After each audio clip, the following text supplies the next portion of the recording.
Apa yang dialami Senkon dan Karta ini pun mulai menyebar luas nih lur ke masyarakat Indonesia. Banyak yang cerita dari mulut ke mulut, ada juga di surat-surat kabar, rame nih membicarakan nasib mereka yang terbukti tidak bersalah tapi tetap dipenjara. Padahal pelaku sebenarnya udah ditahan tapi mereka tetap harus menjalani masa tahanannya.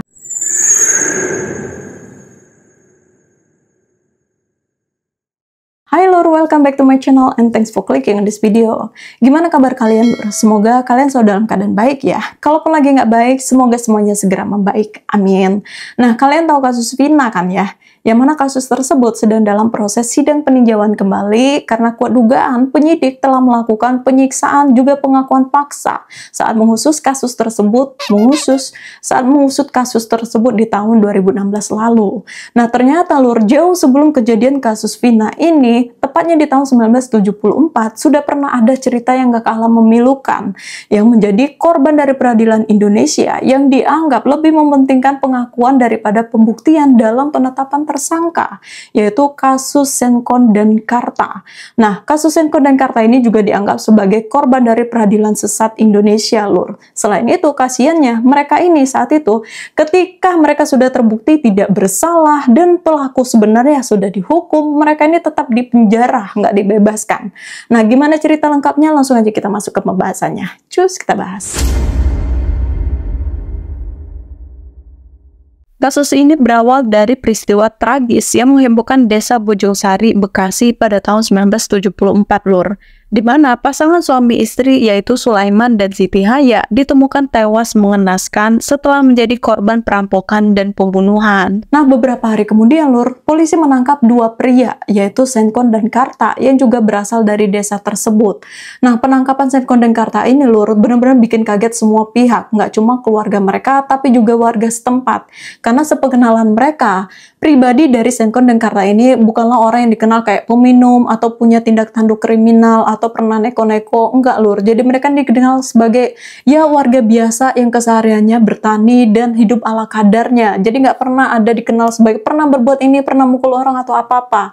Cuma pada saat itu mereka nggak bisa berbuat banyak, makanya Senkon dan Karta pun tetap dibawa ke kantor polisi untuk diperiksa. Selain itu lur, baik dari barang bukti maupun saksi ataupun pemeriksaan di TKP tidak ada yang menunjukkan keterlibatan Senkon dan Karta atas kematian Sulaiman dan istrinya.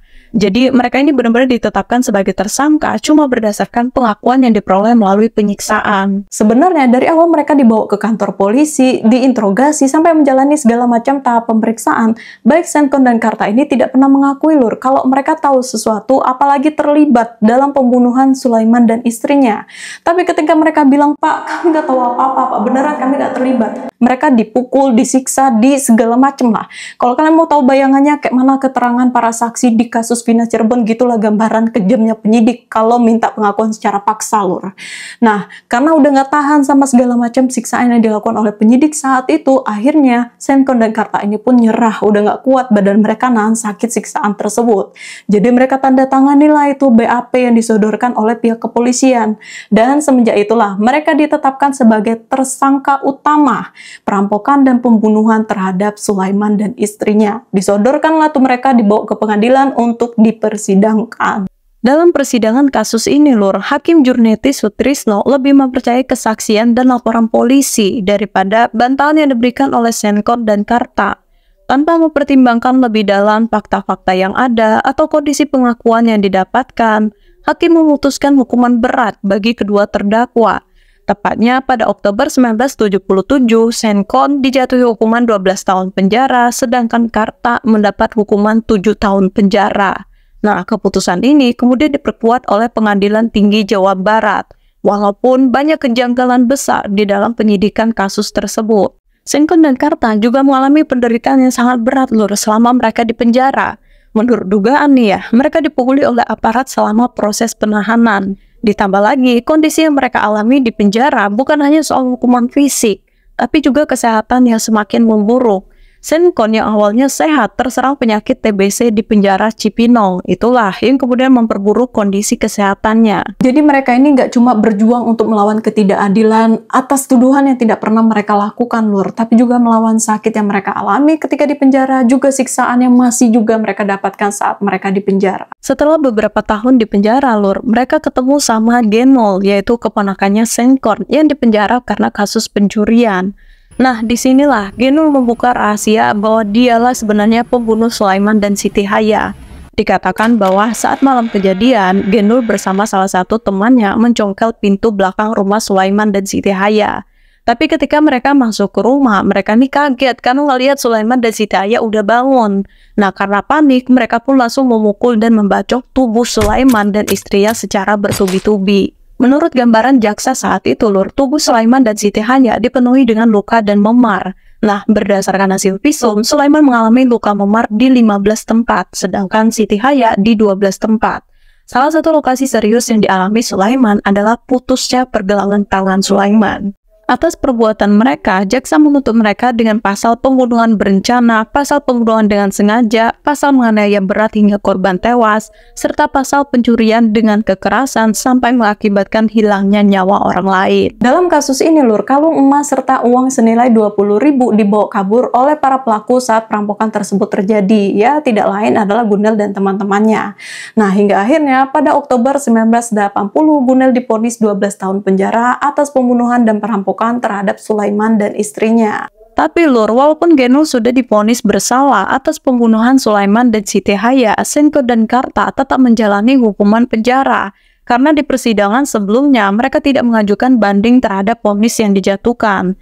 Jadi, vonis tersebut sudah dinyatakan berkekuatan hukum tetap dan tidak dapat diganggu-gugat. Jadi pada saat itu, Lur, sistem peradilan di Indonesia tidak memberikan kesempatan untuk melakukan peninjauan kembali atas suatu kasus yang sudah inkrah atau udah final, udah selesai. Walaupun ada bukti-bukti baru atau ada indikasi kekeliruan. Nah, salah satu cara atau kesempatan untuk lepas dari putusan hakim adalah dengan melakukan banding setelah vonis dijatuhkan. Kebetulan saat itu, Senkon dan Karta tidak mengajukan banding setelah mereka divonis penjara 7 tahun dan 12 tahun penjara, Lur.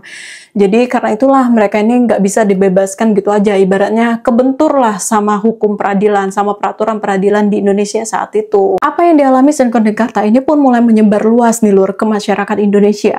Banyak yang cerita dari mulut ke mulut, ada juga di surat-surat kabar, rame nih membicarakan nasib mereka yang terbukti tidak bersalah tapi tetap dipenjara. Padahal pelaku sebenarnya udah ditahan tapi mereka tetap harus menjalani masa tahanannya. Sampai akhirnya apa yang dialami oleh Senkon dan Karta ini sampai ke telinga Albert Hasibuan yang berprofesi sebagai pengacara dan juga menjabat sebagai anggota Dewan Perwakilan Rakyat saat itu, Lur. Nah, tergeraklah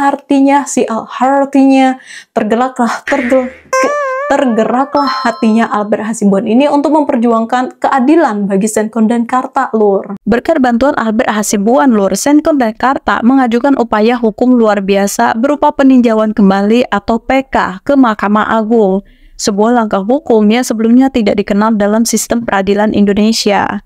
Tepatnya pada 3 November tahun 1980, Lur, Kepala Kejaksaan Negeri Bekasi, Artomo Singudirejo, mengajukan permohonan skorsing atau penundaan kepada Kepala LP Cipinang untuk membebaskan Senkon dan Karta sementara waktu. Nah, permohonan tersebut dikabulkan oleh Jaksa Agung Ali Said, yang kemudian mengirimkan surat kepada Menteri Kehakiman dan Ketua Mahkamah Agung untuk pembebasan Senkon dan Karta. Akhirnya, Senkon dan Karta pun dibebaskan pada 4 November 1980 setelah Ketua Mahkamah Agung Umar Seno Haji memerintahkan agar keduanya dibebaskan lewat jalur peninjauan kembali. Cuma sayangnya, Lur, penderitaan mereka selama di penjara terlanjur memperburuk kesehatan mereka. Bahkan saat itu, Senkon sendiri sedang dirawat di Rumah Sakit LP Cipinang. Nah, ketika surat pembebasannya keluar, untuk ganti baju aja dia dibantu sama perawat, Lur. Hingga akhirnya si Senkon diantar pakai ambulans, sementara Karta naik angkutan umum. Kasus Senkon dan Karta inilah, Lur, yang kemudian menjadi sejarah sistem peradilan Indonesia yang mulai menggunakan mekanisme peninjauan kembali atau PK untuk memberikan kesempatan bagi terpidana mengajukan permohonan pemeriksaan ulang terhadap putusan yang telah berkekuatan hukum tetap. Jadi, walaupun putusan persidangan sebelumnya sudah ingkrah, bisa aja dibuka kembali melalui peninjauan kembali jika memang ada bukti baru. Walaupun tujuan PK ini untuk memperbaiki kesalahan hukum, nggak sedikit juga lur yang kontra dengan adanya PK ini. Karena menganggap bahwa penerapan PK akan menimbulkan ketidakpastian hukum. Mengingat putusan hakim yang sudah final, persidangan yang sudah ingkrah, bisa aja dibuka kembali. Makanya dibuatlah suatu peraturan sebagai pertimbangan kapan satu kasus itu bisa di-ACC untuk dilakukan peninjauan kembali. Bebasnya Senkon dan Karta dari penjara ternyata bukanlah akhir dari penderitaan mereka, lur.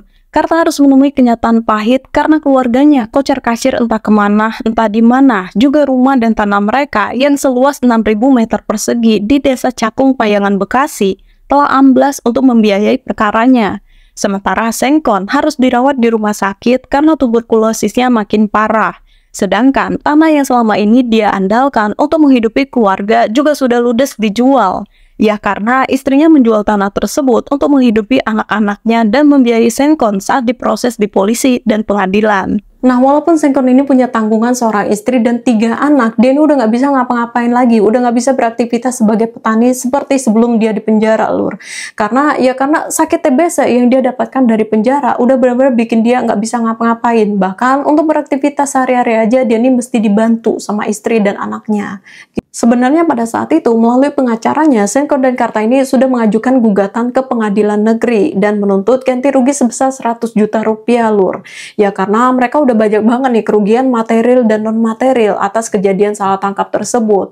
Tapi, pengadilan negeri menolak tuntutan tersebut dan ke pengadilan tinggi juga ditolak. Nah, mengajukan kasasi ke Mahkamah Agung dianggap terlambat. Dianggap terlambat karena apa? Karena dikatakan bahwa mereka ini telat ngumpulin berkas. Jadi seharusnya berkas itu sudah diterima tanggal 25 Oktober 1983. Tapi kemudian berkas itu baru masuk ke MA tanggal 26 Oktober 1983. Agak lucu ya, sementara Senkon dan Karta udah di penjara bertahun-tahun, sampai kena TBC di penjara, harta ludes nggak bersisa, keluarga mereka antah berantah, belum lagi traumatis cedera yang mereka terima, siksaan di penjara.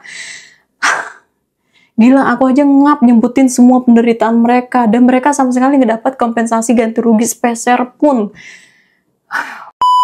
Setelah tidak juga memperoleh keadilan, akhirnya takdir menuntun mereka ke akhir yang tidak terduga, lur. Karta tewas dalam sebuah kecelakaan, sementara Senkon meninggal dunia tidak lama setelah kepergian Karta akibat sakit parah yang dideritanya. Bahkan ya, sebelum kematiannya, lur, Senkon sempat mengatakan bahwa dia lebih berharap segera mati daripada berharap keadilan untuknya. Karena kondisinya yang kena TBC saat di penjara membuat dia merasa cuma jadi beban istri dan anaknya, sementara dia juga udah nggak bisa lagi cari nafkah. Nah, kasus Senkon dan Karta inilah, lur, yang kemudian menjadi dorongan perlunya reformasi hukum yang lebih transparan dan adil agar tidak ada lagi korban dari sistem peradilan yang cacat. Semoga kisah ini bisa menginspirasi kita semua untuk terus menggaungkan keadilan dan melindungi hak asasi manusia. Dan terima kasih udah dengerin ceritaku. Jangan lupa untuk like video ini kalau kamu suka, subscribe juga channel ini, dan aku juga mau denger komentar kamu mengenai kasus ini. Komen di bawah ya. Sampai ketemu di video berikutnya. Bye-bye.